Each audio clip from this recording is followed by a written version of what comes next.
बिस्मिल्लाहिर्रहमानिर्रहीम। किसी रियासत में एक बहुत अमीर शख्स रहता था। दुनिया की हर आसाइश उसके पास थी। उसका एक ही बेटा था। इंतहाई पुरताश ज़िंदगी गुजार रहा था। एक दिन उस शख्स ने सोचा कि किस तरह मुझे अपने बेटे को इस बात का एहसास दिलाना चाहिए कि वो इस कदर ऐशो इशरत की ज़िंदगी गुजार रहा है। इसे इल्म होना चाहिए कि हमारे माशरे में बहुत से गरीब लोग भी रहते हैं और वो गुर्बत में किस तरह से गुजारा करते हैं, ताकि मेरे बेटे को इन चीज़ों की कदर व कीमत का एहसास हो जो उसे मुयस्सर हैं और इस माल व दौलत की कदर हो जो मैंने उसे दे रखी है।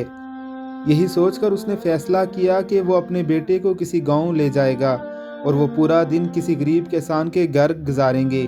वो अपने बेटे के हमरा अपनी रियासत के एक छोटे से गांव में पहुंचा और पूरा दिन वो दोनों एक किसान के साथ रहे। उस शख्स ने अपने बेटे को पूरा गांव दिखाया और गांव के लोगों का रहन सहन, खाना पीना, पहनना ओढ़ना भी दिखाया। गर्ज उसने बेटे को गांव की ज़िंदगी से अच्छी तरह रोशनास करवा दिया। अमीर आदमी के बेटे के लिए सब कुछ बहुत नया और अनोखा था। वो इंतहाई दिलचस्पी से सब कुछ देखता रहा। गांव से वापसी पर उस अमीर शख्स ने अपने बेटे से पूछा, ये पिकनिक कैसी लगी? बहुत अच्छी, बेटे ने जवाब दिया। बाप ने पूछा कि तुमने देखा कि गरीब लोग किस तरह से ज़िंदगी गुजारते हैं? जी हाँ, बेटे ने मुअद्दबाना लहजे में जवाब दिया। बाप ने पूछा कि तुमने इससे क्या सीखा? बेटे ने कुछ देर सोचकर जवाब दिया, मैंने देखा कि हमारे पास घर में एक कुत्ता है, उनके पास गांव में 4 कुत्ते हैं, हमारे पास एक स्विमिंग पूल है जो हमारे घर की हदूद में है, जबकि उनके पास दरिया है, नदियां हैं जिनकी कोई हद ही नहीं, हमारे पास कीमती बल्ब और ट्यूब लाइटें हैं, हमारे घर के बागीचों को रात में रोशन रखती हैं, जबकि वहाँ गांव में गरीब लोगों के सरों पर चमकते दमकते सितारे हैं जो अंधेरा होते ही खुद ब खुद चमकने दमकने लगते हैं।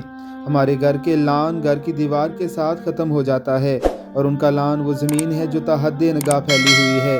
बेटे का जवाब सुनकर बाप लाजवाब हो गया।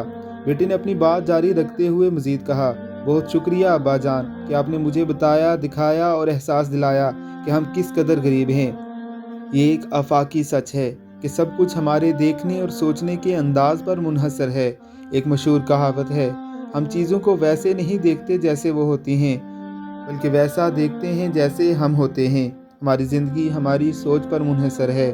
हम हमेशा उसी तरह ज़िंदगी गुजारते हैं जिस तरह की हमारी सोच है। अगर आप मस्बत सोच और मस्बत शख्सियत के मालिक हैं तो आपकी ज़िंदगी यकीनन पुरसुकून, खुशहाल और आला मेयार की होगी। अगर आपके पास प्यार, मोहब्बत, दोस्त, ख़ानदान, अच्छी सेहत और ज़िंदगी के बारे में मस्बत सोच है तो आपके पास सब कुछ है। इन चीज़ों को ना तो आप ख़रीद सकते हैं, ना किसी से छीन सकते हैं। ज़िंदगी में सब मादी अशिया आप हासिल कर सकते हैं। जो कुछ आप सोचते और चाहते हैं कि आपके पास मादी असबाब हों, वो मुस्तकबिल में कभी ना कभी आप हासिल कर ही लेते हैं। लेकिन अगर आप में वो सब कुछ हासिल करने का जोश, जज्बा और हिम्मत और जुर्रत नहीं, तो फिर आपके पास कुछ भी नहीं।